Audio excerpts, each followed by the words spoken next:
This is Sean Radcliff. Welcome to another episode of Preservation Oaks. In this series, we introduce you to professionals from museums, cultural, genealogical, and historical societies across the United States. Now sit back, relax, and enjoy the program.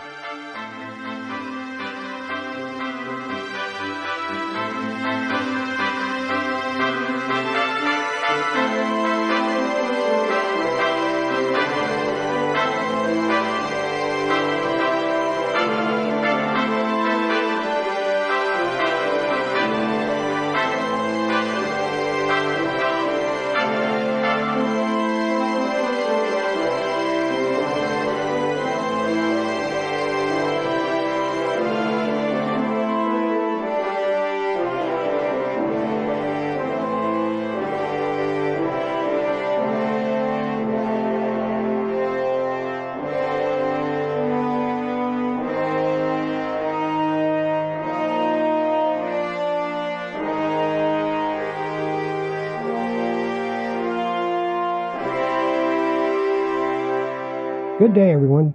Thanks for being here. We have a great show for you today. For this episode, I'm excited to greet Mr. Chris Padgett, the president of the Kentucky Genealogical Society. If you take a look at the website at kygs.org, you'll see immediately a well-organized, clean, and helpful website. The Society is celebrating their 50th anniversary in 2023. By the end of this episode, my hope is that you will buy a copy or two or three of their excellent books about Kentucky genealogy. They are newly published and excellent resources for the family historian, especially in Kentucky where many records are not yet digitized. I hope you will also donate and join them in their mission. You can also do that by accessing their website at kygs.org. I'm Sean Radcliff, and I'm coming to you from Salt Lake City, and this is Preservation Oaks, the internationally syndicated original talk program on Microstream Radio, where we feature information about museums, cultural and heritage institutions, associations, historical and genealogical societies, and history-focused media creators across the United States. By the way, our main platform is preservationoaks.podbean.com, but you can find us on nearly all podcast platforms as well as Rumble, Getter, Minds, TikTok, Facebook, Odyssey, and YouTube. So, wherever you listen to the program, I really appreciate it when you like, comment, follow, or subscribe. If you're listening and you'd like to be a guest on the program, or if you have questions or comments about the program, spin off an email to preservationoaks@gmail.com. On our next episode of Preservation Oaks, we meet with Ms. Amber Colbert from the Clark County, Nevada Museum. The Clark County Museum is a 30-acre site that features a modern exhibit hall with a timeline exhibit about southern Nevada from prehistoric to modern times and a collection of restored historic buildings that depict daily life from different decades in Las Vegas, Boulder City, Henderson, and Goldfield. All right, that being said, let's get this show snapping. Our historical August events for this episode. Happy birthday on August 4th to jazz trumpet player Louis Armstrong.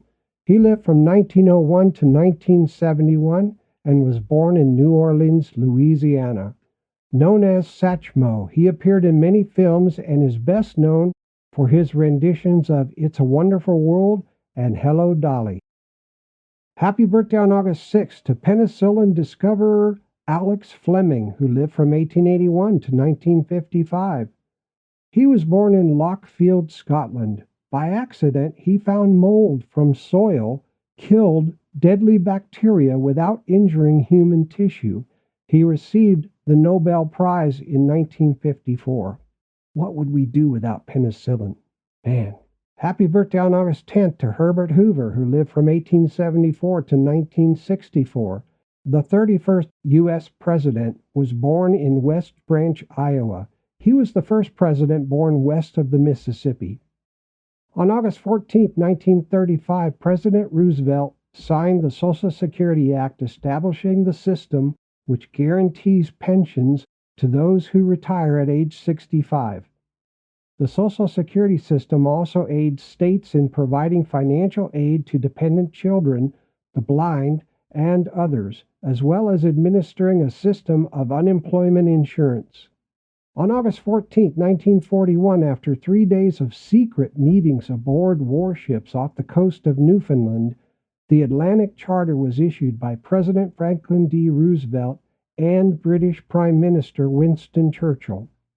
The Charter, a foundation stone for the later establishment of the United Nations, set forth 8 goals for the nations of the world, including the renunciation of all aggression, the right to self-government, access to raw materials, freedom from want and fear, freedom of the seas, and disarmament of aggressor nations. By September, 15 anti-Axis nations had signed the Charter.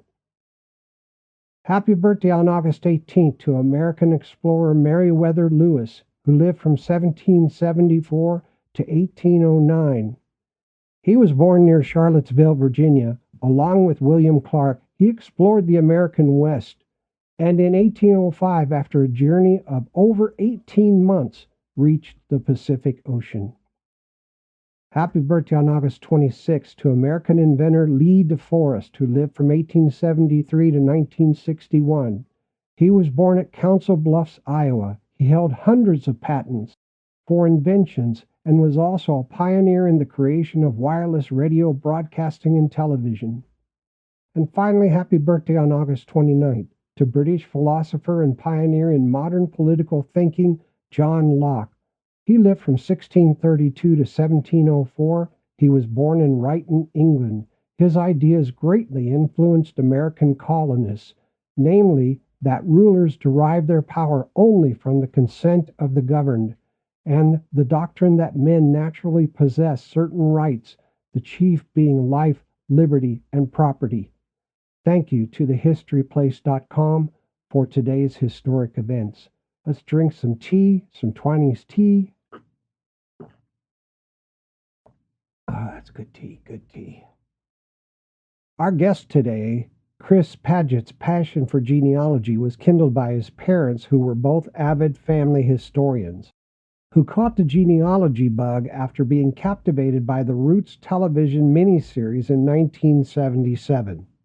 During his formative years, his parents spent weekends meticulously traversing cemeteries, engaging in oral history interviews with elderly family members, and delving into archives. The fervor for unraveling family histories imprinted itself upon Chris, leading him to actively delve into his own ancestry since the early 1990s.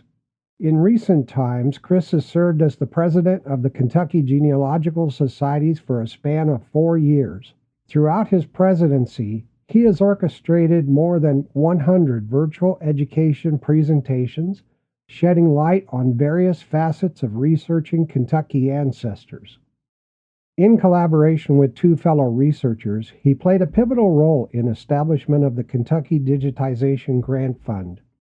Over a span of 4 years, this initiative has successfully financed the digitization of 11 rare collections of Kentucky records, contributing to the preservation of the state's historical heritage.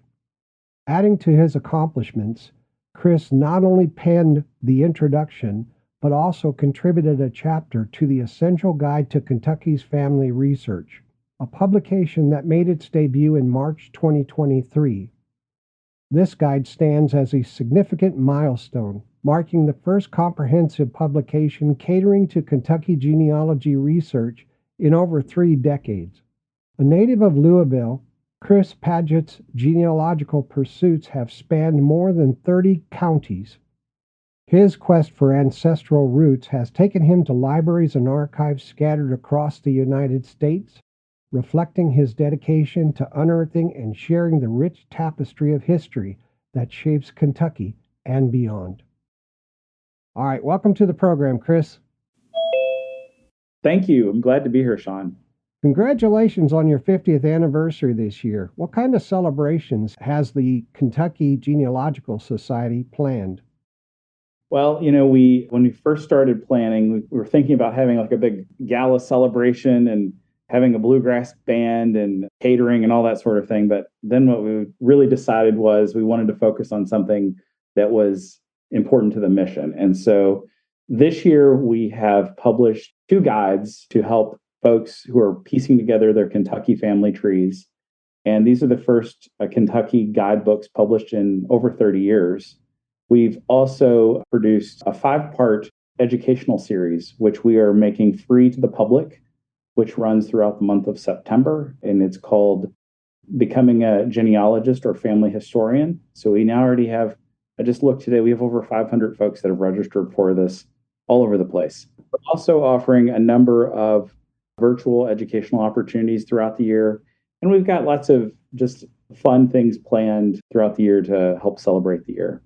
That 5-part series, it looks really great. Well, we're excited about it. We think there's a lot of folks out there who want to get involved with their family history, but they might be resistant or reluctant to join a genealogical society. So this is really open to everybody. You don't have to live in Kentucky. You can live anywhere. And is it closed now? Can somebody still join?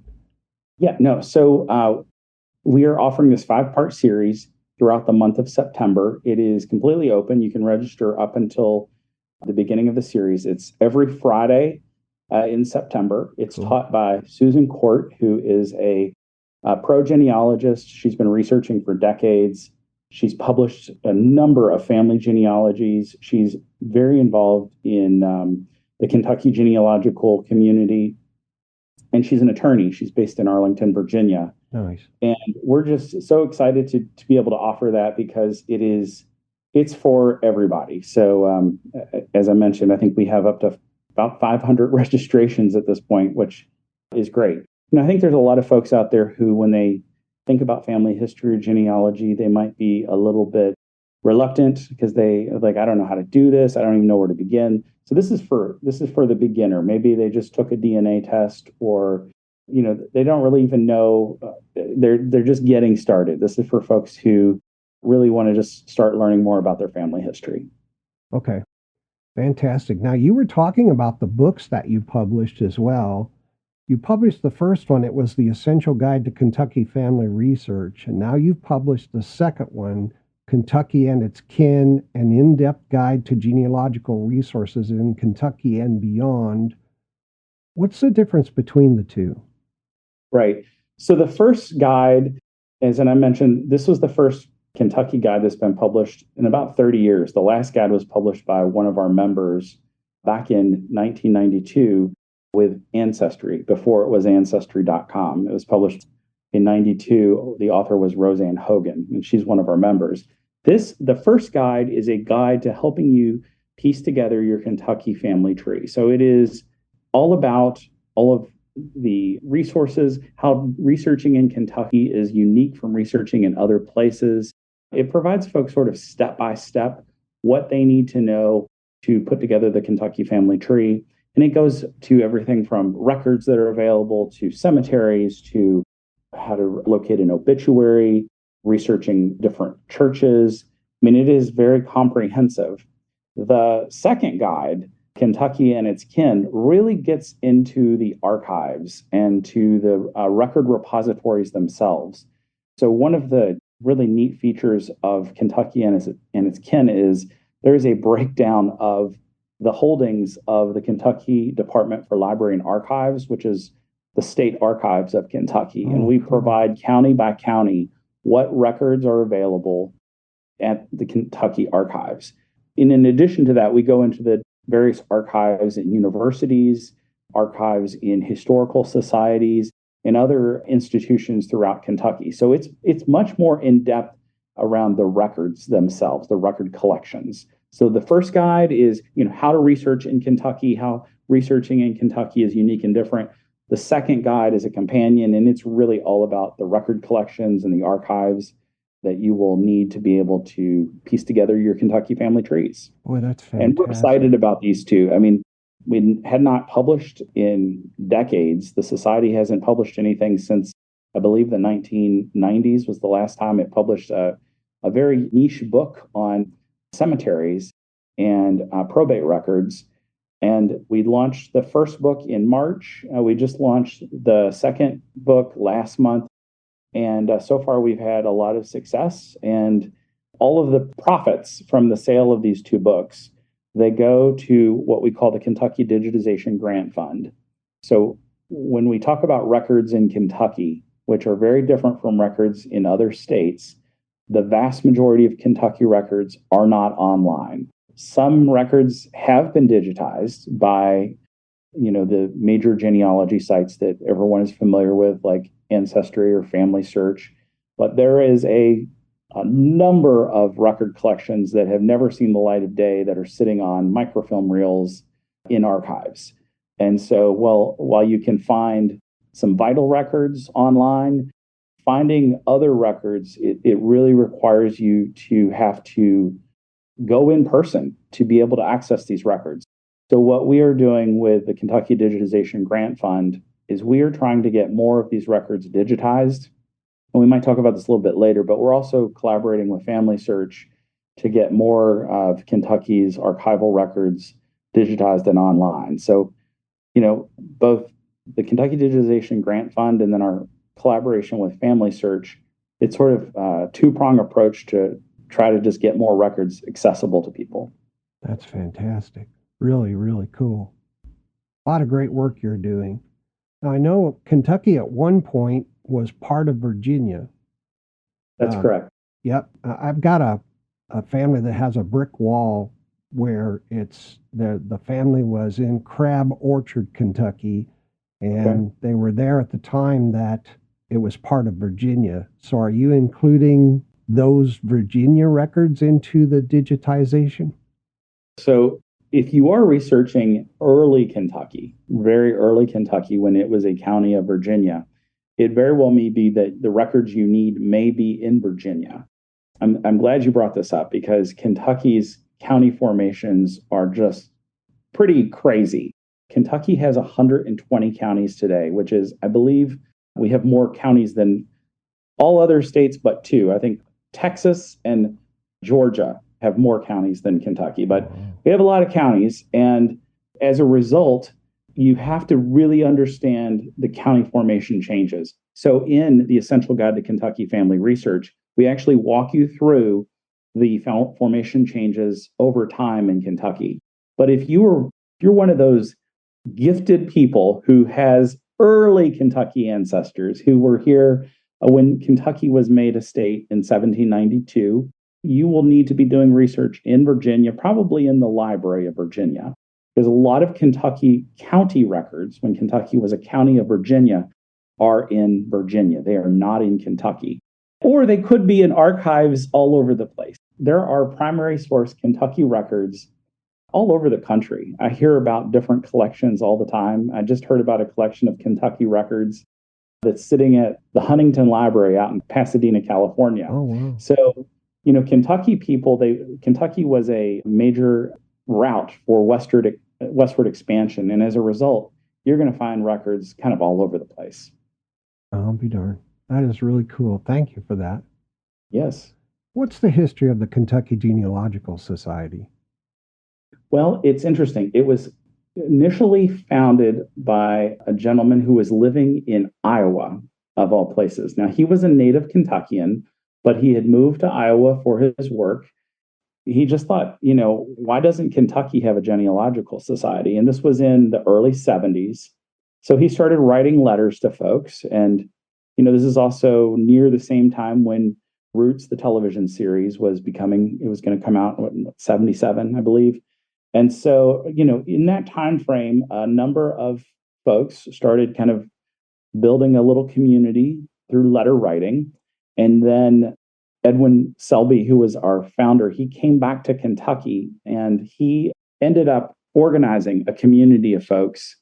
And, they wanted to focus on preserving Kentucky's family histories. And so one of the first things that the group voted to do was they worked with a local university and they had a class that one of the professors taught on researching your Kentucky family tree. And from that class, a group of folks decided, we need to form an organization around this. And so that is where the Kentucky Genealogical Society was created. It was initially created as the Central Kentucky Genealogical Society, but in less than a year, they decided it really needed to be a statewide organization. So we have a photograph, I think, on our website of the founders at a bank branch in Frankfort, Kentucky, when they were setting up their account. And my favorite story about our founder is he has passed, and as have most of the founders. I believe we have one member who is still living who was one of the founders. But his grave marker has on it his family tree. So if you go and visit it, you can see his family tree going back multiple generations. That is cool. He had it carved in stone on his marker. So, and we've actually had a number of members. We had a member pass away just last year, and he had the Kentucky Genealogical Society logo etched into his grave marker. Wow. So, this is an organization that people have strong connection to. When the organization was first created, it had, I believe, less than a couple hundred members. It has grown in different waves over the years. I would like to say that when the pandemic hit, I refer to that as our revival, because we now have about 1,500 members located. We're in many counties throughout Kentucky. We have a large concentration, of course, in the cities. We have members in 49 of the 50 U.S. states. All right. We still don't have a member in Rhode Island. So if anyone is listening to this from Rhode Island, we're actually offering a free membership to someone who lives in Rhode Island who's researching their Kentucky ancestors. But we have members in 49 states, and we have members in 8 countries internationally, in Canada, Germany, New Zealand, England, the Netherlands. So it's truly a global organization. And given that we're all virtual now, we no longer have in-person meetings. Everything is done virtually. We don't have a building. We are completely grassroots. So we are a 501c3 federally recognized nonprofit. We have been since 1973. Our board of directors is virtual. We have board members in Kentucky, in Virginia, in Tennessee, in Florida, and we have volunteers really all over the place. So anyone who has Kentucky roots is welcome to become a member, become a volunteer, participate, and help us just strengthen this Kentucky genealogy ecosystem. Yeah, I find that really interesting that you're a virtual society and you don't own a building. I think that's really, such a cost saving for you guys that you don't have that. And technology will support that completely at this point in our maturity in technology. How do you manage volunteers using a virtual society model? Well, it's the first thing we try to do is find folks who are passionate about Kentucky genealogy, but also that they have some sort of gift that they can bring to the table, a talent or a strength that we can rely upon. And we ask folks when they sign up as volunteers, we ask them for a commitment. So we're looking for folks to sign on for a year or 2 years. And we kind of put them to work. We empower them. We give them the technology, the skills they need. We connect them with the other volunteers so they know who they can rely upon and interact with. But it's all, all you really need to be a volunteer is an internet connection, a commitment, and we're a fun group, so a good sense of humor. Fantastic. Now, you said that the vast majority of Kentucky records are sitting in archives throughout the state. When somebody contacts you and they request help from the Genealogical Society, is the help in the form of recommending where in the state to find the records? We have a website, kygs.org, and we get flooded with contacts constantly from folks who are trying to find their Kentucky ancestors. The first thing that we encourage them to do is become a member. Our annual membership is $20 a year. How we approach helping other researchers is, the old story about give a person a fish, feed them for a day, teach a person to fish, feed them for a lifetime. Yep. We teach people how to become effective researchers. So we don't have a help desk or a reference desk. We're not set up to provide folks answers. We are set up to educate them on how to be really effective Kentucky researchers. On our website, we have a number of tools for our members that are specific to Kentucky repositories. So we've got, where are the records located? The interesting thing about Kentucky, and I say this as someone who I'm an 8th generation Kentuckian, and I have so far identified ancestors in 30 counties. Kentucky ancestor records can be anywhere. You can find some vital records depending upon the years that you're researching, and you can find tax list and, of course, census records. But when it comes to the records that really tell the story of our Kentucky families, whether that's church records or employment records or land records or probate records, they're really all over the place. And you have to understand on a location basis, where are the records for that very specific location? So, one of my favorite researchers is a man by the name of James Tanner. And he says that the answer to all genealogical questions is location. And I completely agree with that. You have to really become an expert at the location that your people were living in. And so, sometimes we'll have folks that'll reach out to us that'll say, can you help me? I'm trying to find Mary Elizabeth Smith, who lived in Kentucky in 1802. And it's okay, where in Kentucky? I don't know. I just know that she lived in Kentucky in 1802. So we try to help educate folks on just how to become better researchers. And the other thing we try to do is sort of meet people where they're at. We have everyone in our society from folks who just started researching last week. And I just was interacting with a brand new researcher who they just want to start piecing their family tree together. They don't even know where to start. We have that. And then on the other end of the spectrum, we have professional researchers who have been doing client work for 30 and 40 years and everything in the middle. And so what we try to do is help people kind of meet folks where they're at. We offer every year programming targeted new beginners, people who are just starting out, who really, need basic information about how you do family research. So we offer programs like that. And then we offer programs that are very niche, specific to locations.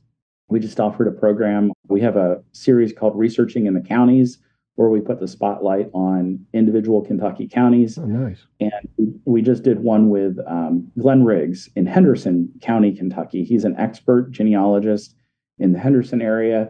And so whether it's content for new beginners to very niche content for locations, we offer that. A lot of folks probably heard the phrase sold down the river. That phrase originated, sadly, in Kentucky. So when Kentucky was formed, by the first 25 years of statehood, about 20% of the Kentucky population were people who were enslaved. They were brought into Kentucky from Virginia, from Maryland, from Pennsylvania. And so we do a lot of focus on helping folks who are descendants of enslaved. We offer programs every year for those folks to help them, because there is more complexity tied to doing their types of research. And that has been a big focus of us for the last, I think, 3 or 4 years, because it could have been that the Great Migration, they could have went to Michigan or Canada or, all over the place. Mm-hmm. So helping folks that are descendants of enslaved is an important focus of the society as well. Very good. Where do you store records if you have physical records? Right. So we have an online archive that you can access through our website. And we have a wonderful volunteer who manages that for us, and it is free and it's open to the public. So if you are researching in Kentucky and it just so happens that we have records that you're looking for, you can go onto it's an Omeka site, and it is keyword searchable. Everything is indexed. It uses OCR character recognition to pull out any keyword that you're looking for. So if you're looking for a family member, you can just go to our Omeka site, type in a surname, and you'll get all the records that we have available. And again, that is free. When we created that, we talked a lot about what's the best way to kind of manage this. And, one school of thought would be to put it behind a paywall. But we thought that, we have records that people need, and they just may not be able to, they maybe do not want to be a member of the society. And we thought, this is a good public service. So we make it available to everybody. Oh, that's great. Well, and to that point, for our Kentucky Digitization Grant Fund, so that is a fund that was created 4 years ago that our members donate money to every year when they join or renew, or we do little campaigns throughout the year to raise funds for our Kentucky Digitization Grant Fund. And all records that get digitized through that fund are made accessible to the public. So as of last December 31st, we had raised $31,000, which funded 11 digitization projects throughout the state. And we have a committee of volunteers that different archives, libraries, record repositories, they will apply for grants. And our volunteers read through all these applications and they score them. And it's a very ethical process. We have volunteers all over the place doing this, and they decide here's the picks of the litter, and then those projects get funded. And then once they are funded and the work is completed by the local archive, repository, or library, part of the funding agreement is they provide us a copy of all the records that have been digitized. And then we put those on our Omeka site so that folks in the public can, access them. Fantastic. What is that URL for the Omeka site? So the Omeka site is kygs.omeka, omeka.net. kygs.omeka.net. Yep. And do a keyword search, location search, whatever you want to search.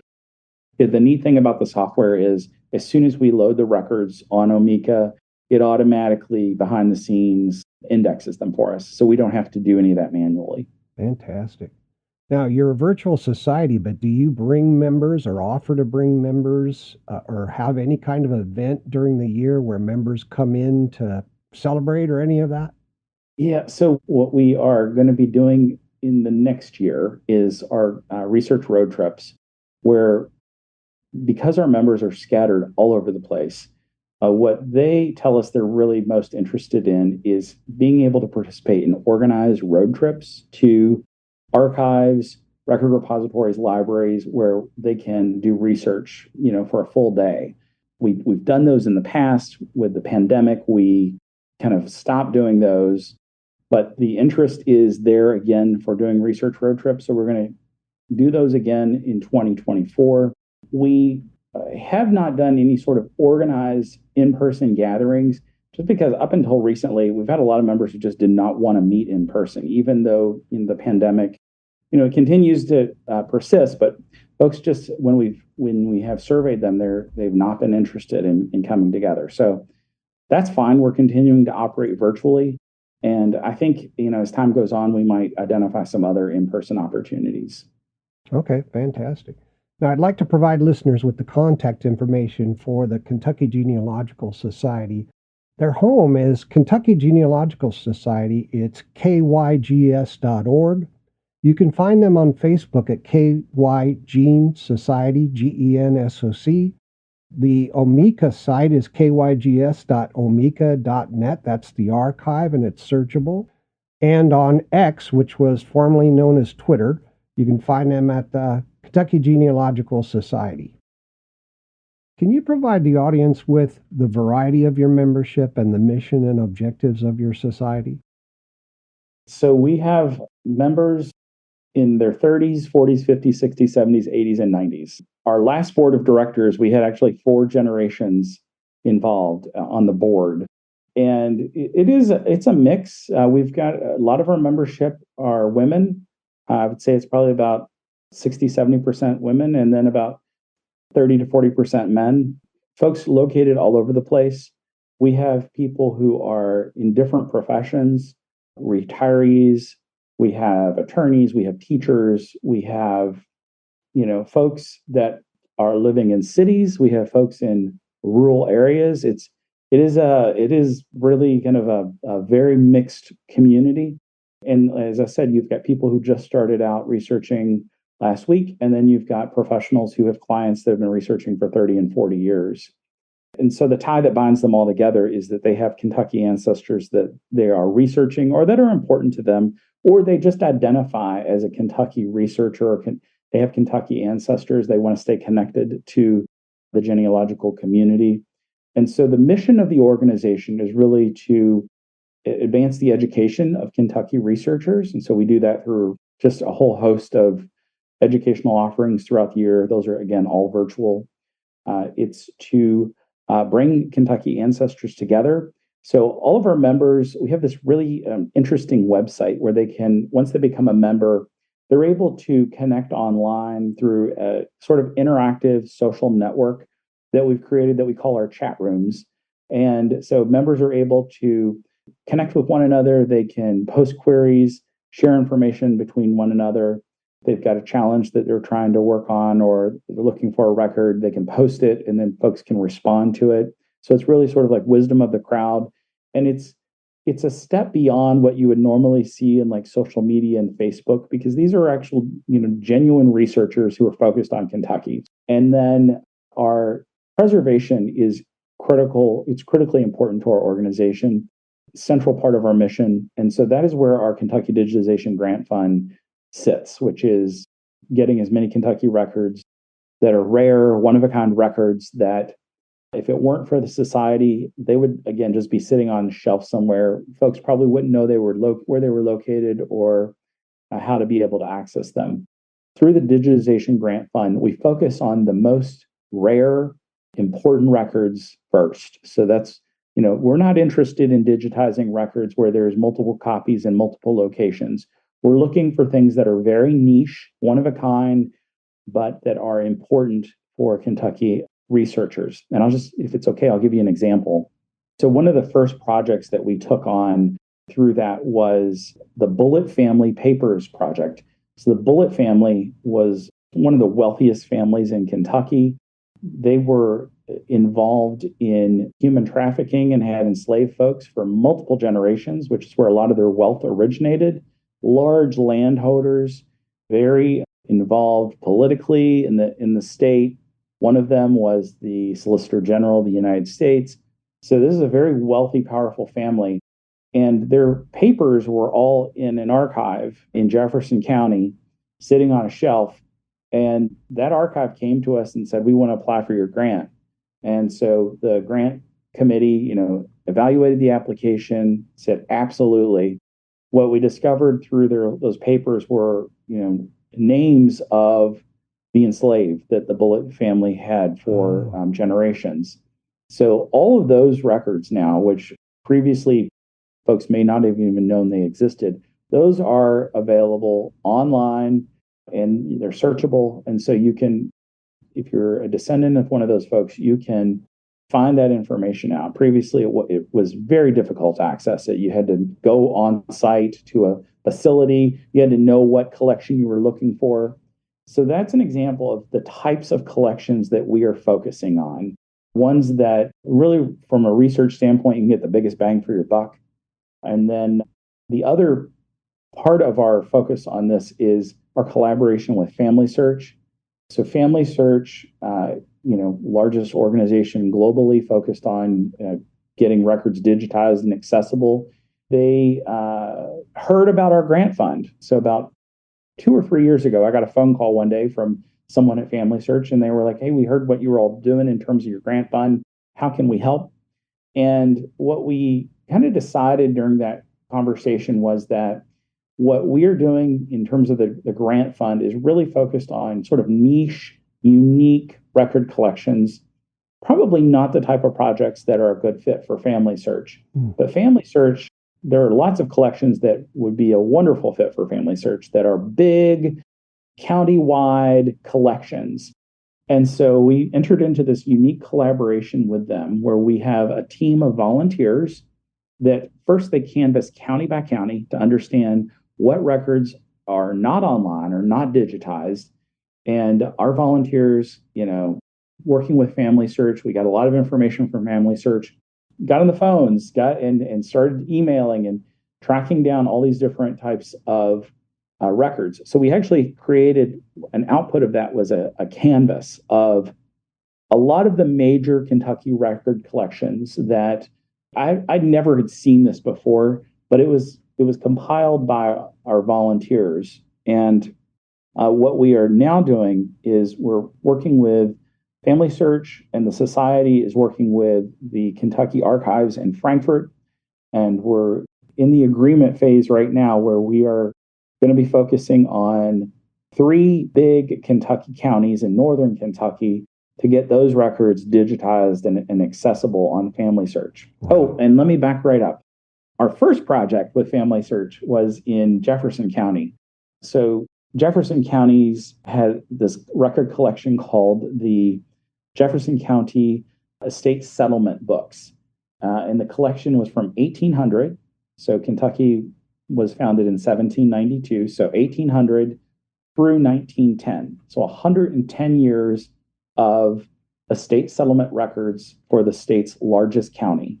And these settlement records, as you can probably imagine, are when people would pass away, all of the things that they owned, the contents of their estates. And given that Kentucky, there was a lot of slavery in Kentucky, there are a lot of names of people in these estate settlement records. So these records were in a box on microfiche and archive in Jefferson County. So it was very interesting. There was a group that came together that included the Jefferson County Clerk's Office, the Filson Historical Society in Louisville, an organization called The Reckoning, which is focused on a lot of projects around slavery in Kentucky, the Kentucky Genealogical Society, and Family Search. We all collaborated together, and it took a lot of sign-offs, as you can probably imagine. Yeah. But these microfiche were, what we learned was that Family Search, they don't do a lot of microfiche digitization anymore. So the microfiche were sent to a contractor to have, because this is a lot of microfiche, 110 years of estate settlement records. And so the contractor, they have digitized the collection. It's completely digitized. It is now in the hands of Family Search. They're going through an auditing process, and it could very well be today. But we're recording this today. By the time this goes live, these collections could be on Family Search. But it's a very important collection. And I share this because we're focusing first, kind of like a laser, on the most important collections that are out there, and then kind of working back. So this one was really high priority because of just what's in it, right? When you're thinking about digitizing records, you can digitize anything, but our strategy has always been let's go for the stuff that is going to help a lot of people, get us the biggest bang for a buck, that's rare, and that is, like I said, just sitting on a shelf somewhere that nobody even knows about. So there's so many collections like this, but you got to start taking a bite out of the elephant one at a time. Absolutely. So this is where we're at right now. That is fantastic. More to come. That is fantastic, Chris. I met with a genealogical society, I believe it was in Iowa, and their focus was on little towns that had shut down, had gone obsolete. And obviously they had a city hall at one point. And those records from the city hall went somewhere when the town became obsolete. And they were trying to track down where those records went. They would go into the town, volunteers, of course, from the Genealogical Society would go into the town, meet with the town, and whoever was living there at the time, and try to understand where the records went. And many times what they told me was they were just in somebody's garage or somebody's basement, and they were able to get those records. I'm so glad you mentioned that, because 2 really important record collections for Kentucky. One is Kentucky has a large footprint of government facilities, military bases.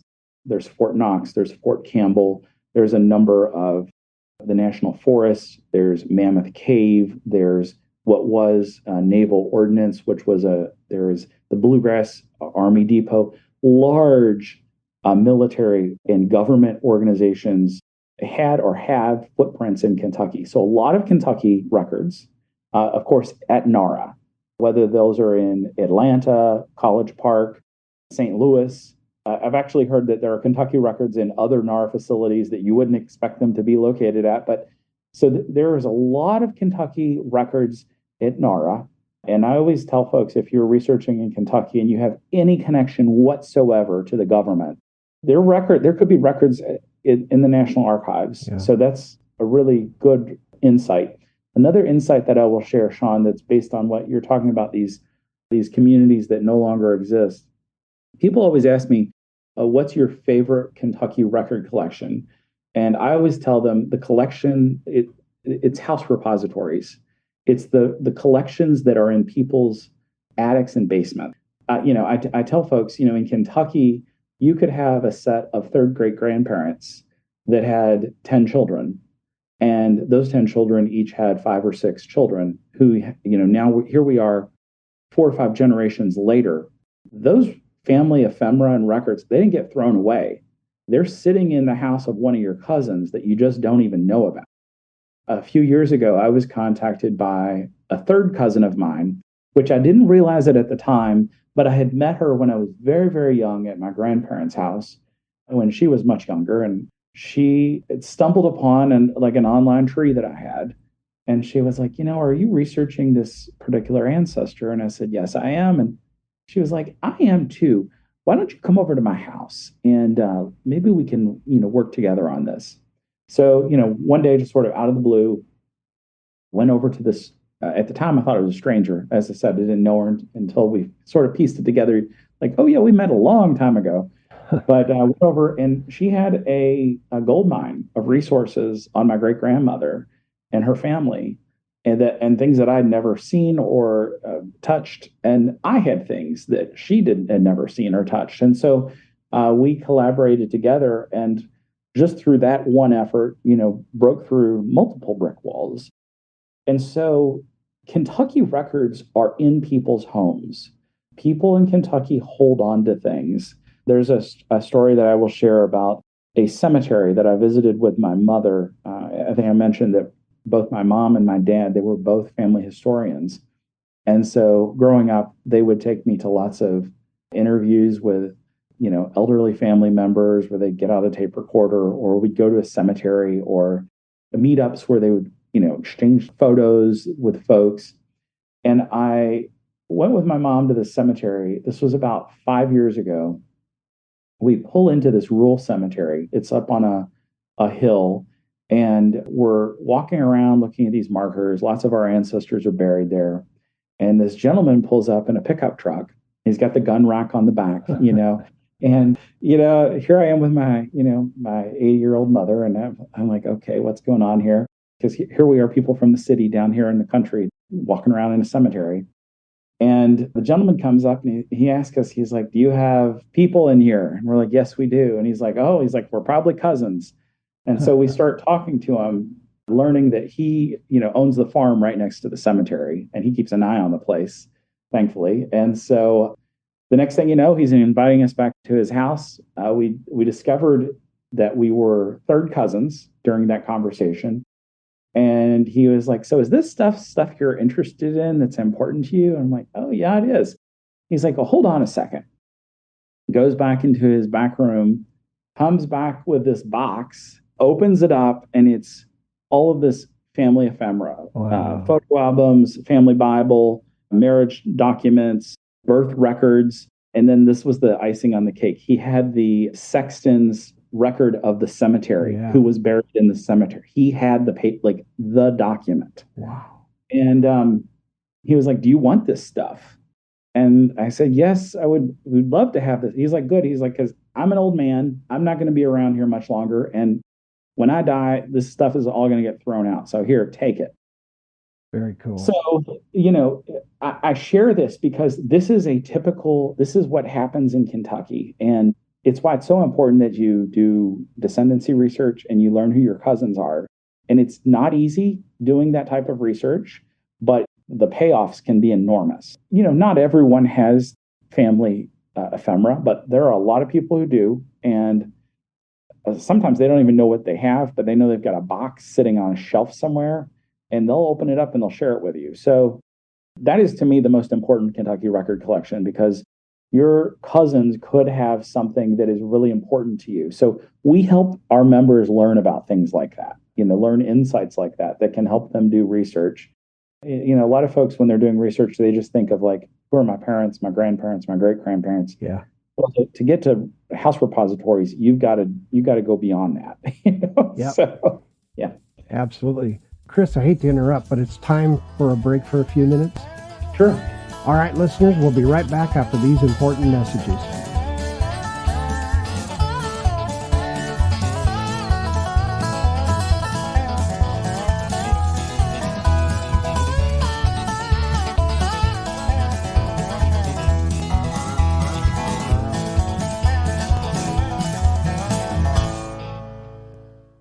Attention all family historians. Embark on a journey into your past by becoming a proud member of the esteemed Kentucky Genealogical Society. Unleash a multitude of exclusive benefits that await you. Since its inception in 1973, the Kentucky Genealogical Society has remained steadfast in its support for genealogy enthusiasts worldwide, regardless of their geographical location. Enrich your genealogy expertise with their comprehensive genealogy education programs. As a member, you'll enjoy complimentary access to a wide array of regularly scheduled genealogy programs. They have an extensive learning library brimming with webinars from industry experts and Kentucky specialists, all accessible exclusively to members. Delve into a treasure trove of content featuring a unique collection of Kentucky records, including early statehood tax list images, and much more. Discover a diverse selection of on-demand genealogy programs curated to elevate your genealogical knowledge. Connect with fellow Kentucky researchers through the Society's engaging Front Porch Talks discussion groups. Engage in volunteer opportunities to extend a helping hand to other family researchers, fostering a sense of community. Plus, as a member, you gain access to excellent discounts on the biannual seminars. Exclusively dedicated to genealogy research across all 120 counties of Kentucky, the Kentucky Genealogical Society stands alone as the state's premier organization for genealogical exploration. Regardless of your level of expertise, if you have a passion for genealogy research, you're welcome to join the ranks and enjoy the outstanding member benefits they offer. Immerse yourself in a vibrant community of like-minded individuals and play a pivotal role in preserving Kentucky's rich heritage. Don't delay.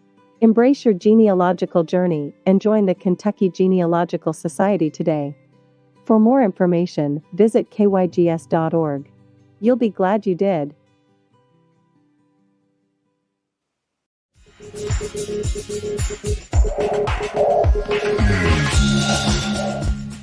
It's time for Preservation Oaks Book Shorts. Book Shorts is a segment of the program where we quickly introduce listeners to authors and books which satisfy your love of history and genealogy, help you with your own research, and finally help you improve the depth and wisdom of your unique family story. Welcome to Book Shorts. I've often commented on this podcast that I sincerely wonder who's telling the stories of the history of today's events and today's people. In the past, people used to publish books like The History of the County, which often included biographies of the people in a given county. These were wonderful books, and family historians used these books extensively as reference material for their ancestors' lives and times. The conundrum is that, at least to my knowledge, no one is writing these books any longer. And so my fear is that it may actually become much more difficult for future family researchers to find information about their ancestors, their communities, and their lives during these times. I ran across a book that I think you'll like and that addresses this issue.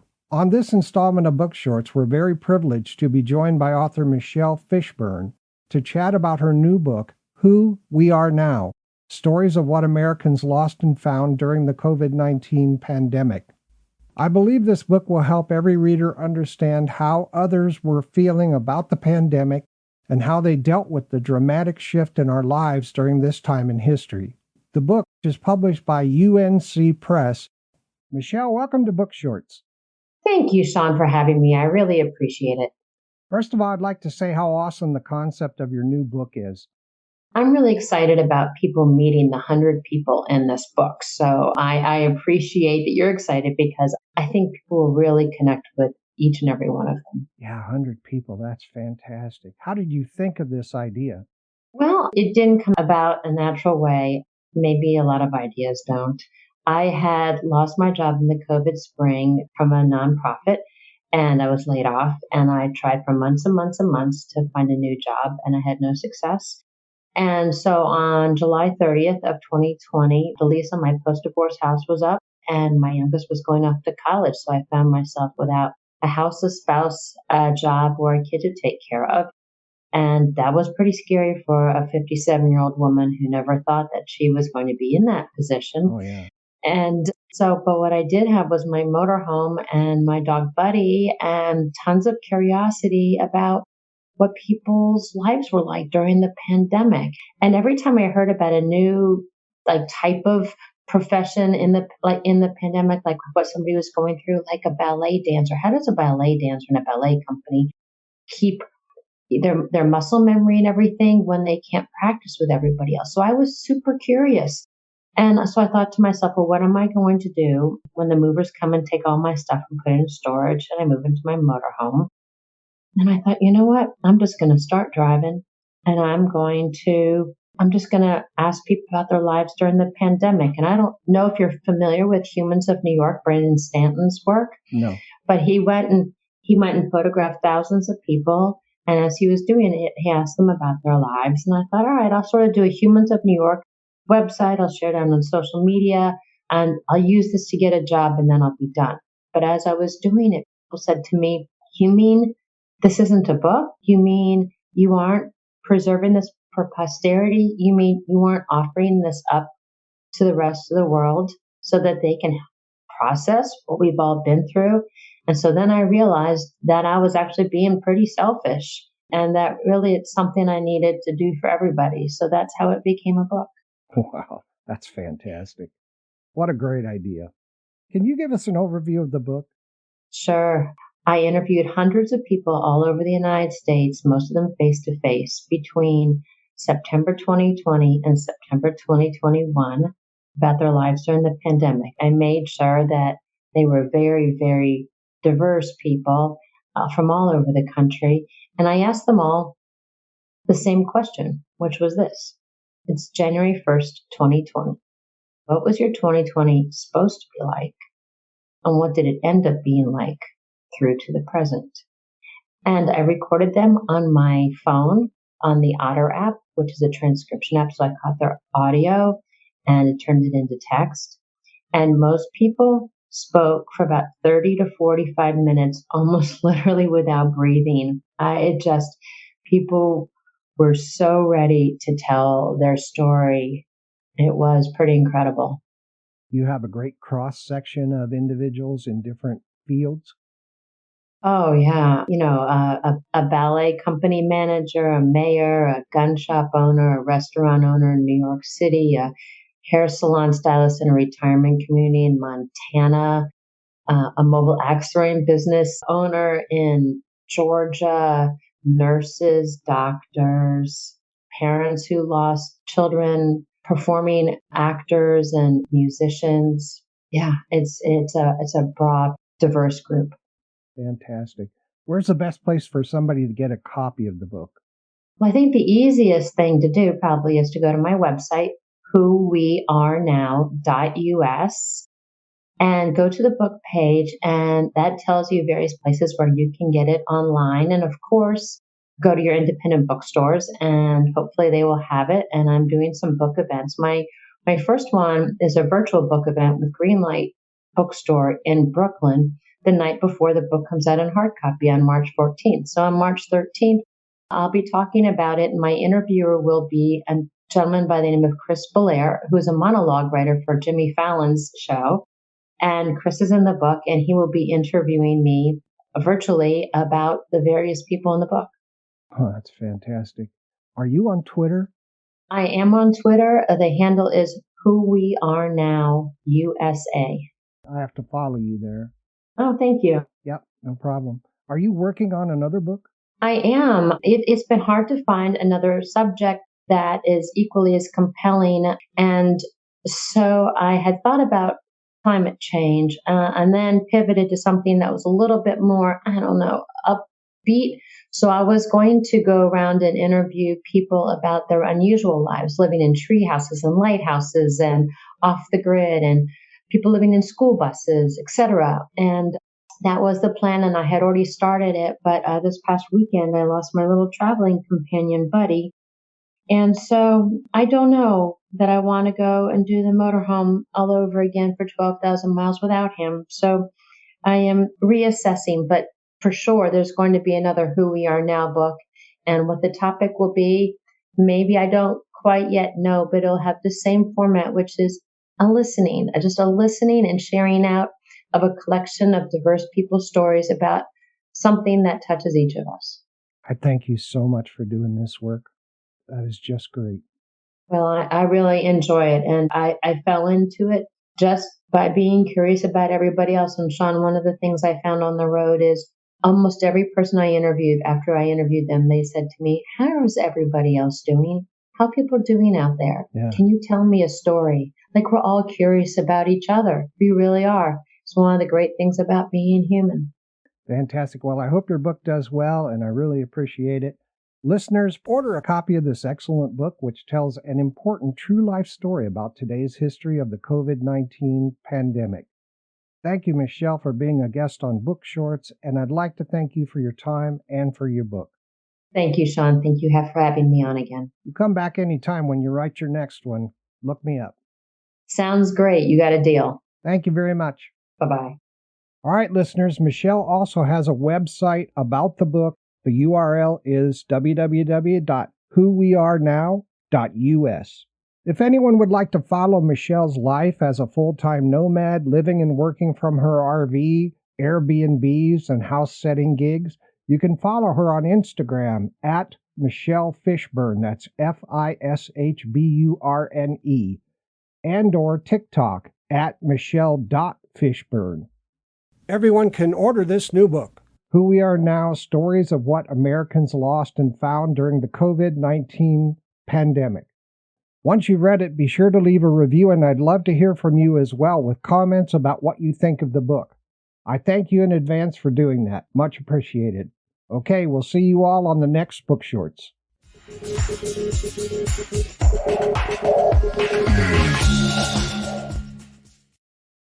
Welcome back to Preservation Oaks. I'm your host, Sean Thomas Radcliff, and we're here today with Chris Padgett, the president of the Kentucky Genealogical Society. Chris, let's pick up where we left off, and welcome back. Oh, thank you. Glad to be here.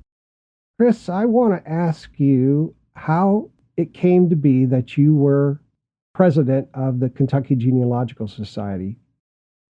So when I was young, very young, my parents were both family historians. My grandfather was a storyteller. My grandmother was an artist. So my dad, he was a huge storyteller, and he loved story. And my mom, she was more introverted. She was more the recorder. She liked to take down information. And so growing up, they were very interested in their family history, and they would take me on lots of adventures on the weekends to county courthouses and archives, and they were involved in genealogical societies and meeting up with family members, elderly family members, and doing oral history interviews and visiting cemeteries and all this sort of thing. And so I was exposed to that frequently as a young person. And once you have those experiences, they start to kind of grow on you. Mm-hmm. And I, at one point in life, lived in Washington, D.C., and then at one point in life lived in Chicago. So I've been able to research in places like the National Archives. I've researched in the Newberry Library in Chicago.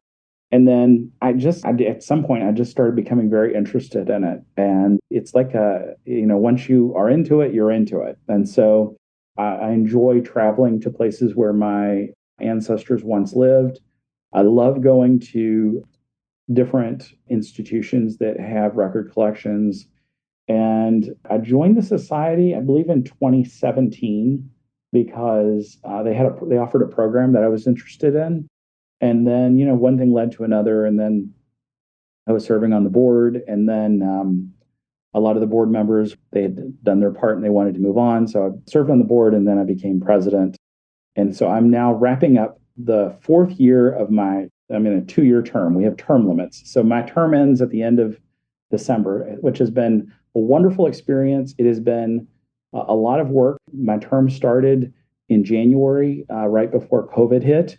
So we did a lot of pivoting early on, embracing of technology, moving to virtual. So that first term, we lost actually a number of board members. They just, they had to refocus on things that were important to them, different things, different priorities. And so this current term that we're in, I could not, just as president, I didn't feel like I could walk away at this point, that I needed to make sure we had the right leadership and team in place to sustain the organization moving forward. Plus, we were coming up on our 50th anniversary. So I've been at this for 4 years as president. It's been an exhilarating experience. I've learned so much about Kentucky researchers, the diversity of researchers, what's important to them, what's not important to them. And I would say that I like listening to people. So, just as a family historian, you are listening to your ancestors. To be an effective leader of a genealogical society, you've got to listen to your membership. Yeah. And you've got to empower your other leaders in your organization to have their own area to focus on. And it's been kind of an interesting roller coaster, but I'm ready to pass the baton off at the end of my term to a new president, which we'll be electing here soon. And so, yeah, it's been a crazy, wild time to be leading an organization during the pandemic. Yeah, absolutely. Well, I can say honestly, myself, and I'm sure the listeners know that your tenure as president has been fantastic. I can see nothing but positive things that have gone on, and you've led a great effort to move the society forward. Absolutely. Well, it's been fun, and the most gratifying thing as a leader of one of these organizations to see is when you have other volunteers who are stepping up. You can look at things and say, this is going to be left in good hands, and this organization is going to be sustained well into the future, which is very important. You don't ever want to lead an organization, and when your term ends, everything sort of falls apart. You don't want that to happen. So, well, you've obviously got genealogy in your blood. What was the personal first big find in genealogy for you? The one that gave you chicken skin, or perhaps a tear? The one that made you jump out of your chair and yell, "Yeah"? That's a really tough question. There have actually been several. I will share one that is recent, which is in Kentucky, the court records have all largely been preserved. And so, and this is unique from other states, from what I've learned. So you can actually go, and if there is a civil matter or a criminal matter, you can get access to old court records. They were preserved through the circuit court clerks, and the Kentucky Archives has a lot of these records. So I was doing research on one of my lines, a very unique surname. Surname is Skeeters. Is my great-grandmother's last name. Anyone who has that name in the United States, we're all related. So, and there's very few people who have it. But I was doing research on my great-grandmother's father, didn't know anything about him, knew he died young, had visited his gravesite, but, he was one of those people where I had names and dates, and that was it. And a newspaper got digitized that had not been digitized. And in that newspaper, I found this feature article about my great-grandmother's father. And what had happened was he had a cousin who was involved in moonshine, and this is a Kentucky story. So, for anyone who you may want to close your ears if you don't want to hear this, but he was this cousin was involved in moonshine. He also had a house of prostitution, and he was doing all this bootleg moonshine. And so the feds found out about this guy, and so they went and they disrupted his business. And so he got on his horse rode over to my second great grandfather's farm, thinking that he had turned him into the feds, which he hadn't, but didn't matter. He was upset, and he rode over to his farm. He knocked on the door, and my second great grandfather opens the door, and his cousin begins shooting at him. Oh my! And so my great grandfather, doesn't get shot, gets out his double barrel shotgun, and empties the buckshot into his cousin, and he kills him. And so, I'm reading the story in the newspaper, and I'm like, oh my goodness, why has no one ever talked about the story in our family? Like, why didn't this get passed down, right? Because there's always stories that are never passed down for one reason or another. Yeah. So then I'm like, wait a second, I bet you there was some sort of a criminal case around this. There's a lot going on here. So I went to the Kentucky archives. I said, do you have this court case? And I was able, because of that newspaper, to give them the date, the location, the names. They came back to me within 48 hours with a digitized version of the court case. I think it cost me like $10 or $15. Oh, cool. It was about 75 pages. It included everything from a list of the jury, the members of the jury, to notes of the judge, all of the evidence that was entered into the case. And so, basically what I learned was, it was one of these issues where a family member, they just were upset. They didn't know what to do. They thought maybe they were having this other family member had gotten them in trouble. They hadn't. But there was, an inquest, and they ended up finding my ancestor, innocent for reasons of self-defense. It was fascinating to read the list of the jurors. Some of them were cousins of my ancestor and the man who had been shot and killed.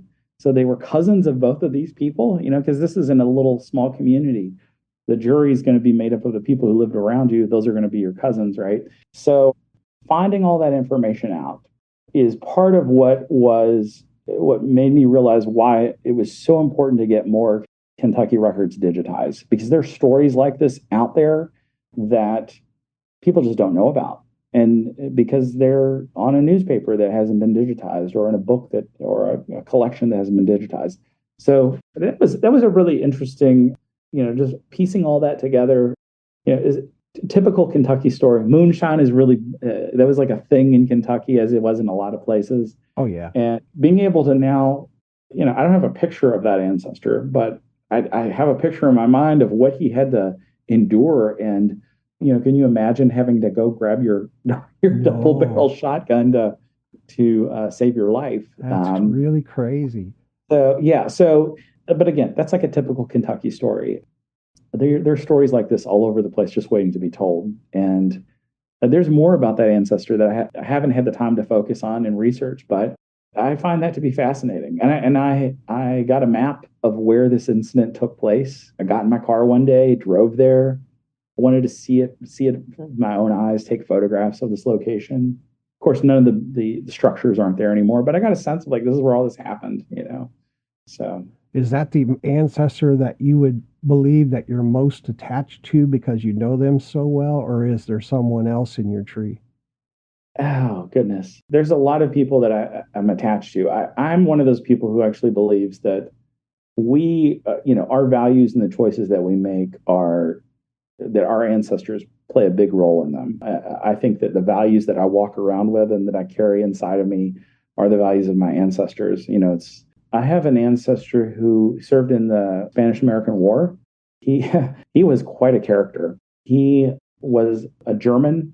He was immigrated to the United States with his mother and his father. Starting out, his life was sort of like ups and downs, like all of our lives, right? And so he worked for a beer company. He was the head doorman of a hotel in Louisville and then in Cincinnati, Ohio. And he struggled with his relationships. He was married multiple times. He had children with multiple women. Some of them he wasn't married to, And so there are lots of records of his life, whether it was from his war service in the Spanish-American War, or court cases he was involved in, or what I learned a few years ago. We knew he had a set of twins, but no one in the family sort of ever talked about them. And one day I decided I'm going to find out who these twins were. And I discovered their names, and I located the son of one of them who was still living. And, it was kind of an unusual situation. I wrote this guy like a cold letter with wrote it in my hand, put it in an envelope, put a stamp on it, sent it to him, gave him my phone number, told him who I was.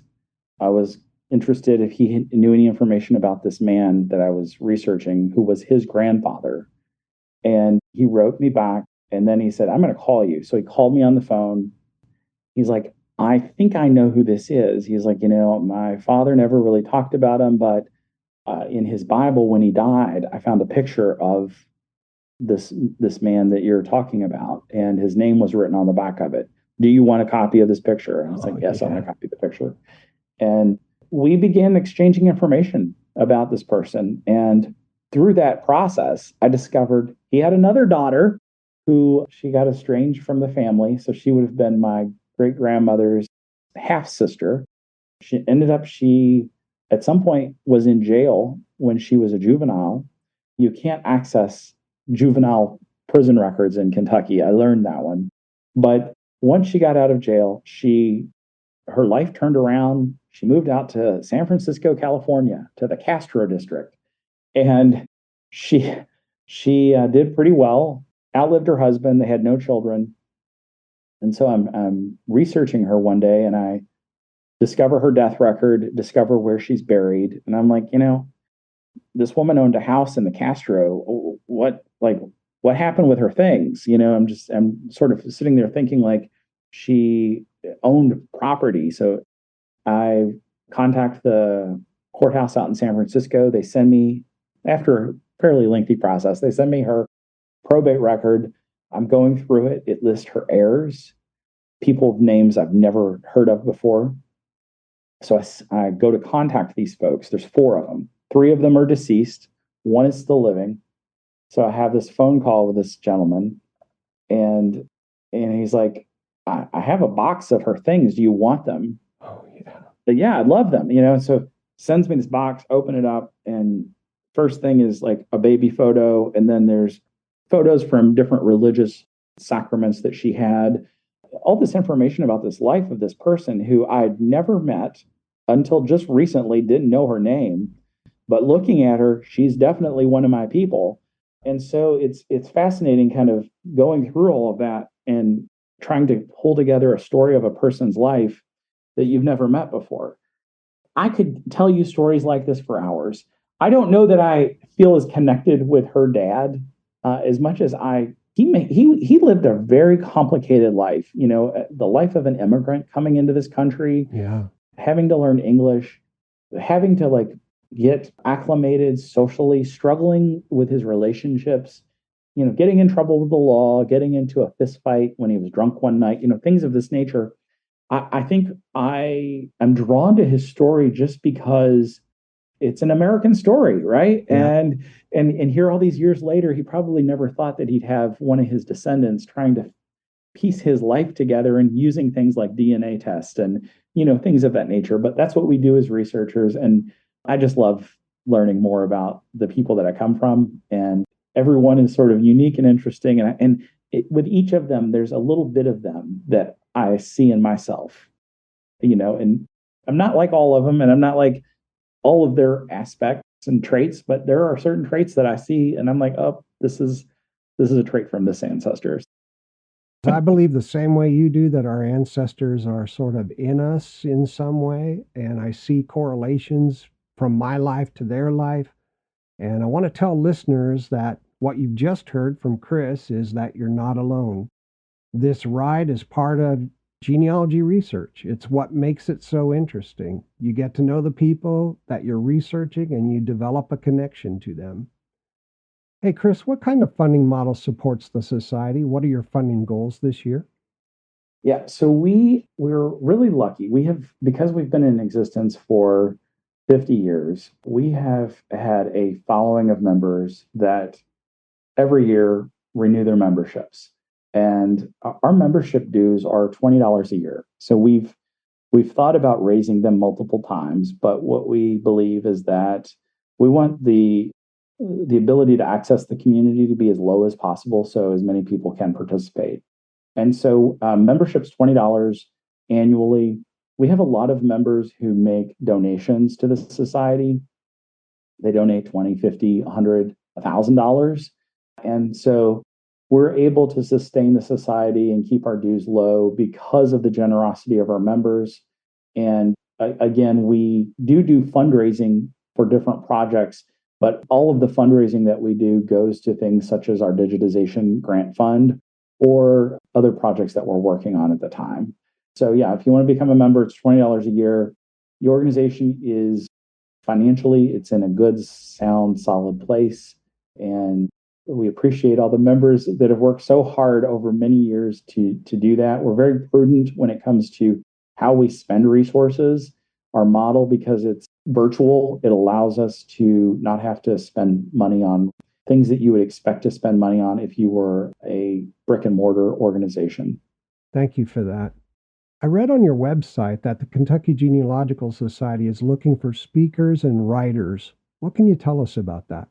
Yeah, so we're constantly seeking folks who have insight about researching some aspect of Kentucky, whether that's a methodology, a record collection, a location, a religion, you name it. If it has anything to do with Kentucky and you are interested in sharing your story, if you're a writer, we invite folks. We have sort of an open invite for folks to write for Bluegrass Roots, which is our blog. And we have a content team that does all the editing and all of that type of work. But we'd love to hear from new voices.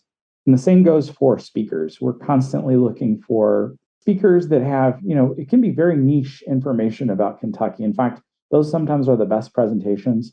We recently had a member present on researching Chinese immigrants to Kentucky. And when we were talking about this, the person was like, "Do you think anyone would have an interest in this?"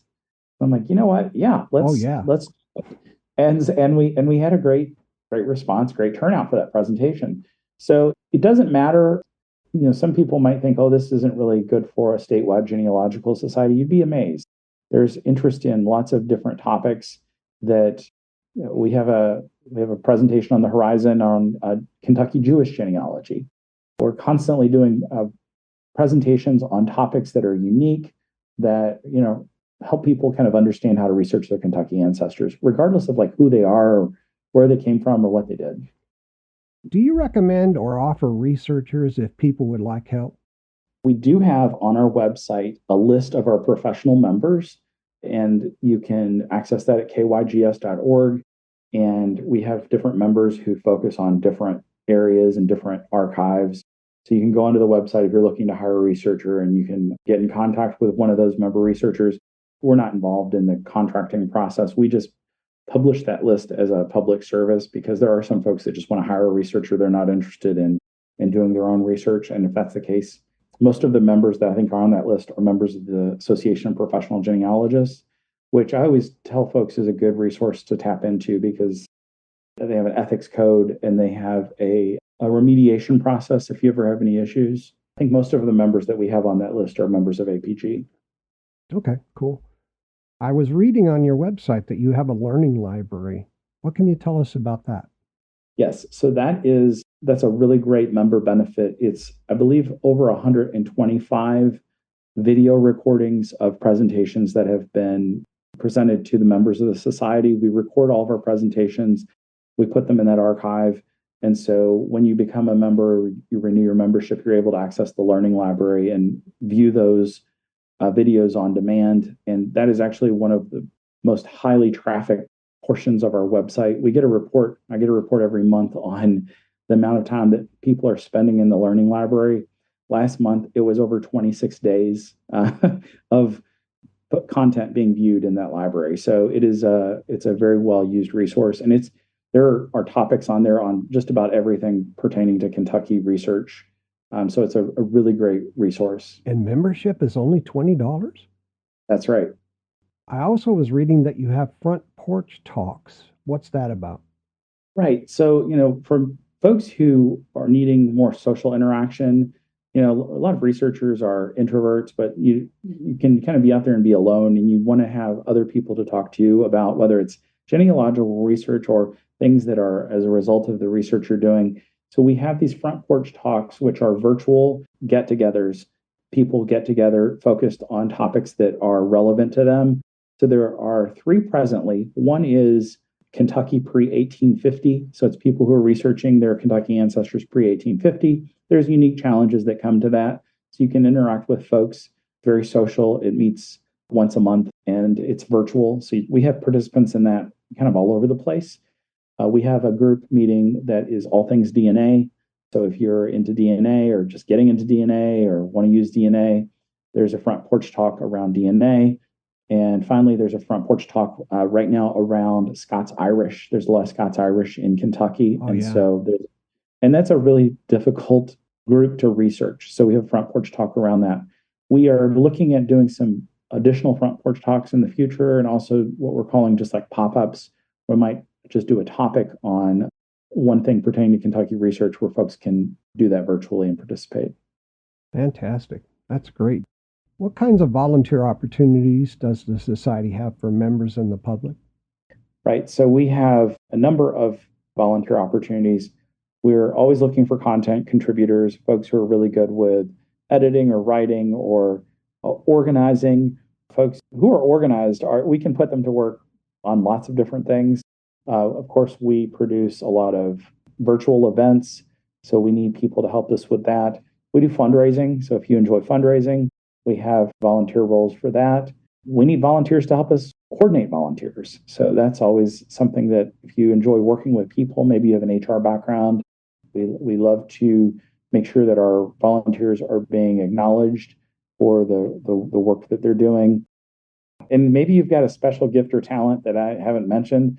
We can find something for you to do. Yeah. So I noticed on your website you have a section called job openings, and I wasn't sure if that was volunteer or actual paid jobs. No, those are all volunteer opportunities. So Okay. The society has no paid staff. It's completely grassroots. Everyone's volunteer. And but yeah, those are all current active volunteer openings that we're recruiting Oh, for. fantastic. So it's right there for people to look at. Yes. Chris, what's the easiest method for members of the public to donate to the Society? Yeah, they can just go to kygs.org and you can make a donation online. Oh, very cool. Chris, it's time for a break for a few minutes. Okay. All right, listeners, we'll be right back after these important messages.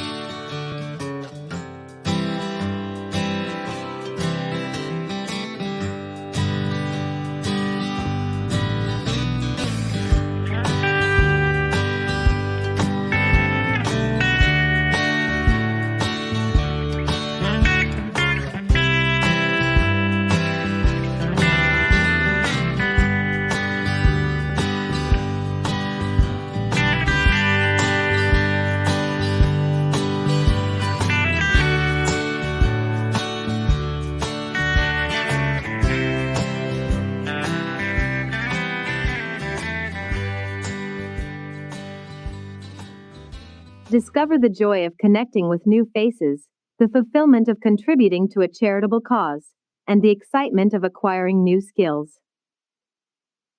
Embrace the opportunity to make a difference in the lives of others and, above all, in your own life. Become a part of the Kentucky Genealogical Society's volunteer community. Channel your skills and passion into significant projects, including digitization and educational endeavors, research initiatives, and community outreach programs. Join the devoted team, playing a crucial role in preserving the captivating stories that define the very essence of Kentucky's identity. Regardless of your physical location, you can be a valued volunteer at the Kentucky Genealogical Society. To take the first step, visit them at kygs.org. You'll be glad you did. This is Kirk Dillon, a friend of Sean Radcliffe's. Preservation Oaks brings you unbeatable information about museums, cultural, heritage, historical, and genealogical societies across the United States.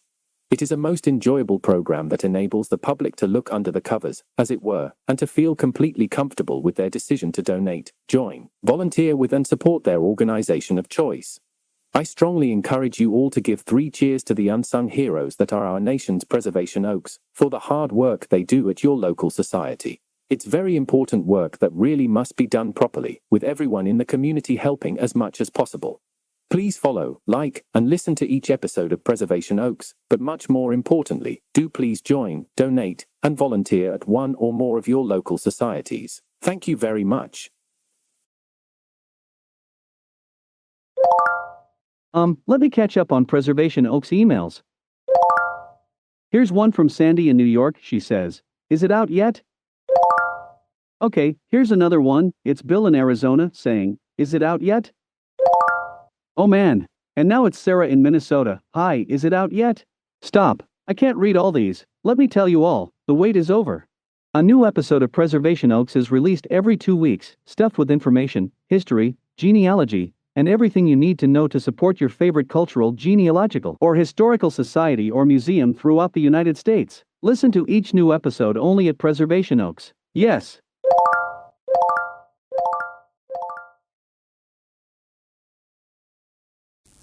This is Dave McFarland, Director of the Montgomery County, Iowa Historical Society, and I love listening to Preservation Oaks on MicroStream Radio. This is Dave Hurlbrink, the president of the National Agriculture Center and Hall of Fame in Bonner Springs, Kansas, and I listen to Sean Thomas Radcliffe and Preservation Oaks on MicroStream Radio.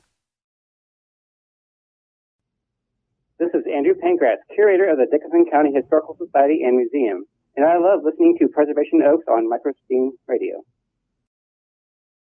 Buckle up for safety, buckle up. Buckle up for safety, always buckle up.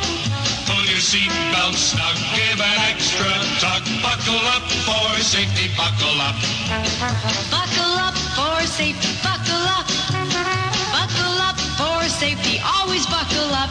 The National Safety Council says if you don't have seatbelts, get them. If you do have seatbelts, use them.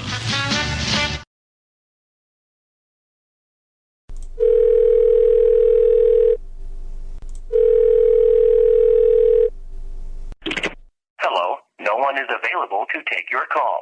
Please leave a message after the tone. Hello. Good evening, Mr. Martin. It's Hans here. Sorry to call you at home, but it's about the new building. The, new building we had the grand opening for last month. The $125 million building. Well, you know how we here use the metric system, obviously. Turns out the engineers don't. So, because of that it appears to be leaning somewhat dramatically. We got jacks and might save it yet, but statistically speaking it's unlikely. So please call me back, please. Have some unexpected free time coming up soon? Make good use of your free time listening to Preservation Oaks. I was created by a blacksmith named John, who made me out of steel and wood. I was so slick. John took me around to all the farms and sold me to Bill Warner. Bill used me every season and I did my job with Cosmo and Rusty pulling. Before I came along, days in the field were difficult for farmers, because they had to regularly interrupt their work to clean the sticky prairie soil off the share. I worked every season. After 30 seasons, and several changes of animals pulling me, my blades were greased, I was put into the shed and not used again. I was replaced by newer models with more bottoms and pulled using an engine. I lay there for years, collecting dust. The wood on me rotting. Finally, Bill's son pulled me out of there and donated me to the local historical society. They cataloged me, shined me up, oiled me, and made sure all my wooden parts were like new. Now, I'm on display for everyone, and they marvel at my simple design. There's a sign next to me telling people that my name is Grasshopper, made by John. I feel so proud that I can help others understand the past, which I guess I'm now a part of. Rather than throwing it out, please donate historical records and objects to your local historical society today. 9 out of 10 listeners agree. Preservation Oaks is the best podcast on the internet. And now, back to Preservation Oaks.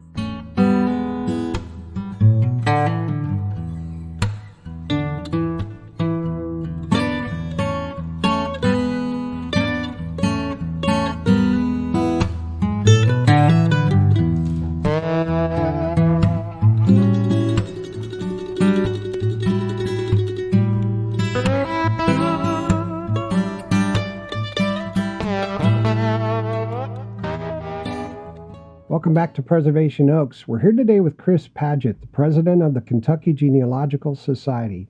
Chris, you've got a great society. We've learned a lot. Thanks for the information you provided to our audience about your society. Thank you. Glad to be back. Hey, why is the society important to your members and Kentuckians, and what makes your organization different or unique from others? Well, Kentucky is important to American history and to so many families' genealogy. So many people migrated through Kentucky, whether they lived in Kentucky and died in Kentucky, or they spent a few years in Kentucky. Kentucky played a really important role in our country's history. And our members, I think, they have a connection to Kentucky, whether they live in Kentucky or they live in Germany or, in Canada or Washington State. They have Kentucky roots. And so that's the tie that binds all of our members together. Yeah, makes sense. Chris, is there any other information or message you'd like your members to know about? Well, if you are researching your Kentucky ancestors, you definitely want to get a copy of the Essential Guide to Kentucky Family Research and Kentucky and Its Kin. Those are both resources that can help you. And you can also, by doing that, you can support the Kentucky Digitization Grant Fund. So it's not only you're getting great insights about research in Kentucky, but you're helping to get Kentucky records accessible, which can benefit everybody. And I think that our members are just wonderful. They are so supportive. We have folks that become members. They tend to stay members a long time. Sometimes they'll forget to pay their membership for 6 months, but they'll be back, and they're great folks. And we have folks in all different locations, which makes it fun. They bring different perspectives to the table. Most people would probably be surprised to learn that about 75% of our membership doesn't live in Kentucky. Well, that's because there's so many Kentucky ancestors that left Kentucky and went somewhere else. So, whether or not the member lives in Kentucky or in Burlington, Vermont, or Hamburg, Germany, it really doesn't matter. We value all of them, and we're just appreciative that they are members of the society. Except for Rhode Island. We got to get somebody in Rhode Island. I mean, there's got to be at least one person, right? We had someone reach out and say, I don't live in Rhode Island. I live in Massachusetts. Does that count? Nope, got to be in Rhode Island. So I want all the listeners to go out and buy these books. There's 2 of them, The Essential Guide to Kentucky Family Research and Kentucky and Its Kin, an in-depth guide to genealogical resources in Kentucky and beyond. And I'd like you to buy 2 or 3 of them and give some away as gifts. They're beautiful books. I mean, beautiful. Yeah, and donate one to your local library, and maybe you can't afford the book. Ask for it at your library. See if your library's reference department will put it in their shelves so you can get access to it. Such a great idea. Chris, reflecting just a bit, how do you think your members and volunteers view you and the society in terms of benefits and value? I would like to think that they get a tremendous amount of value for their membership, and that is by design. It would be very easy for us to charge a lot more for membership, but because our model is virtual, we are sensitive to the fact that there's a lot of folks in Kentucky that just can't afford to be able to participate in a community like this. They don't have a whole lot of extra spending money. So we want to make the community as accessible as possible. And so, the $20 annual, that's us getting your information in our database so that we have you. And that's your way of saying you want to be a participant in the community. But we think you get a tremendous amount of value for what you put into the community. Chris, I want to express my gratitude for the time you've spent with us. It's been an enjoyable experience all the way around. Meeting you has been an absolute pleasure. You're a great communicator. I got to commend you and your team for the outstanding work showcased on your website. The efforts you all put into assisting genealogists interested in Kentucky and beyond are truly great. Thank you. Thank you, Sean. And with that, we'll end our time with our guest, Chris Padgett, the president of the Kentucky Genealogical Society. Listeners, please stay tuned for my comments and wrap-up, which is coming up next.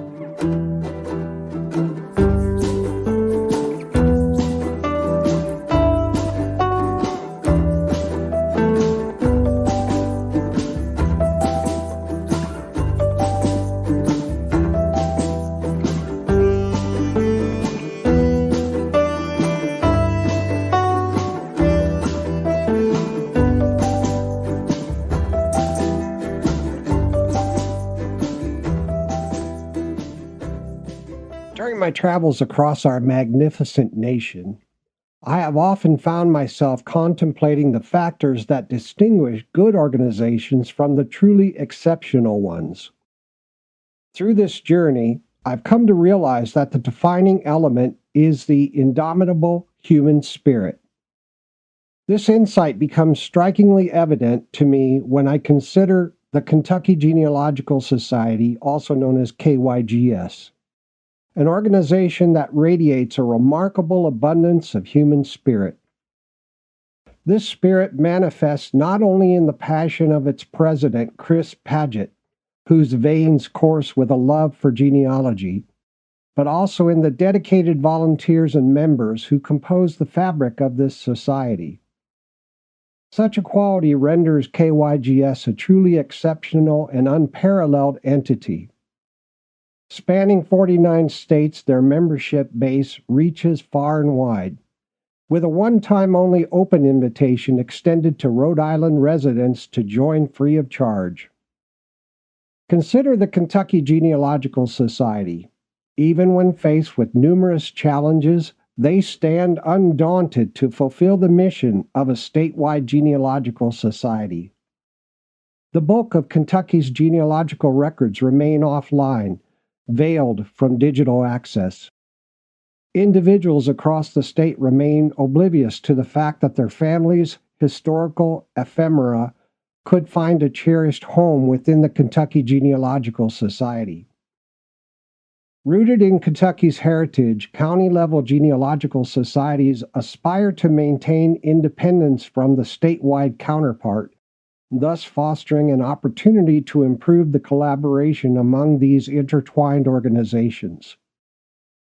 Yet, despite these obstacles, as of 2023, the Kentucky Genealogical Society operates a thriving virtual community, a venture that not only economizes for its members, but also extends its services to the broader public. Their compendium of lectures and collections has been masterfully digitized and made freely accessible online, transcending the boundaries of membership. The financial savings derived from this endeavor fuel the fulfillment of their mission. In this momentous 50th anniversary year, KYGS is proud to unveil two invaluable genealogical resource books: The Essential Guide to Kentucky Family Research and Kentucky and Its Kin, a comprehensive guide to genealogical resources in Kentucky and beyond. Moreover, a number of virtual educational programs are poised to grace the calendar throughout the year. Foremost on the Kentucky Genealogical Society's agenda is the provision of funding grants earmarked for the digitization of exceptional, heretofore undigitized Kentucky records, with the aim of benefiting the widest possible audience. The impetus behind this grants program finds its source in the profits garnered from the publication of the aforementioned books. These profits bolster the Kentucky Digitization Grant Fund, an endeavor undoubtedly deserving of admiration. One of those grants supports the digitization of the Jefferson County Bullitt family papers, and it is almost complete. These papers included the names of enslaved persons. These names will be added to the KYGS Omeka record repository, which is free to access for anyone. If you're a descendant of one of those folks, they'll be online shortly. Furthermore, a partnership with Family Search is a testament to KYGS's commitment to expediting the digitization and accessibility of Kentucky records for researchers within the state. KYGS is working with Family Search to canvass the state to track down and document where undigitized records are in the state. This is going to get good, folks. Wonderful stuff. The first digitization effort is for Jefferson County and the 1800 to 1910 estate settlement records. These will be going live in the very near future. The next records will be from 3 big northern Kentucky counties. KYGS just keeps hitting it out of the park, man. Operating on a foundation of donations and volunteers, the Kentucky Genealogical Society is wholly sustained by the benevolence of those who share in its vision. I beseech you to consider lending your support to this commendable cause. Chris Padgett has meticulously reviewed the intricacies of the Society's funding and fundraising strategies, assuring contributors of the transparent allocation of funds and alignment with the Society's priorities. Not only that, but there's some very impressive benefits for members. It's the best $20 annually you'll ever spend. Great value. Now, to contact the Kentucky Genealogical Society, you can contact them on their website at kygs.org. They're on Facebook as KYGENSOC. You can go to their Omeka site, which is free to anyone, and it has all their digitized records. That's at kygs.omeka.net. That's their archive. And on X, which used to be known as Twitter, as Kentucky Genealogical Society at Kentucky Society. Okay, if questions occur to you, please connect with the Society via the contact information provided. If you're a listener researching ancestors in Kentucky and you're not already a member, please consider joining and supporting the Society. As I said, it's the best $20 annually you'll ever spend. I hope this information helps the audience understand how valuable the Society is to family historians researching Kentucky ancestors. The Kentucky Genealogical Society is truly one of our preservation oaks. All right, that's a wrap for this episode. Music used today is from Scott Holmes, Heart Drum Machine, the 126ers, Chris Hagen, Steve Adams, and Cymbalbird. MicroStream Radio is a registered trademark. You can visit us at www.microstreamradio.com. This broadcast is owned and copyrighted by MicroStream Radio. It cannot be rebroadcast, downloaded, copied, or used anywhere without the written permission of MicroStream Radio. Thanks to everybody for listening. This is Sean Thomas Radcliff. We'll see you all next time on Preservation Oaks. And until then, keep on giving and keep on living the good life.